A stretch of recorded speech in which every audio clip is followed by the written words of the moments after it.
বিধায়ক হিচাপে অত্যন্ত সুখী হৈছোঁ। আমাৰ জাগিৰোডত এখন সমজিলা হ'ল আৰু আমি জাগিৰোডৰ ভকত গাঁৱত য'ত নেকি আমাৰ লগতে BDOৰ কাৰ্যালয় আছে, লগতে চাৰ্কুল অফিচাৰ কাৰ্যালয় আছে, এইখিনিতে আমি স্থায়ীভাৱে সমজিলাখন পাতিম। ৰাইজৰ যথেষ্ট সুবিধা হ'ব আৰু এই জেগাটো হৈছে জাগিৰোডৰ চব ফালৰ পৰা মিডল পইণ্ট, গতিকে মানুহৰ সুবিধা হ'ব। কৰিবলৈ পাই অত্যন্ত সুখী হৈছোঁ। হিমন্ত বিশ্ব শৰ্মা ডাঙৰীয়াক ধন্যবাদ জ্ঞাপন কৰিছোঁ আমাৰ মানুহখিনিক এই সুবিধা কৰি দিয়াৰ কাৰণে।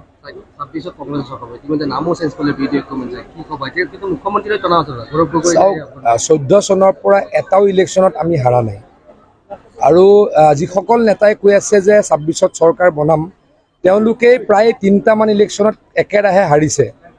আমি লোকসভাত 14টাত 11টা জিকিছোঁ আৰু সেইটো যদি আপোনালোকে বিধানসভা হিচাপত চাই, আমি 93টা সমষ্টিত জিকিছিলোঁ।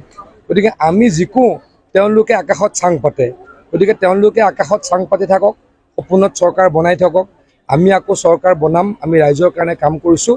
আকৌ হিমন্ত বিশ্ব শৰ্মা ডাঙৰীয়া দ্বিতীয়বাৰৰ কাৰণে মুখ্যমন্ত্ৰী।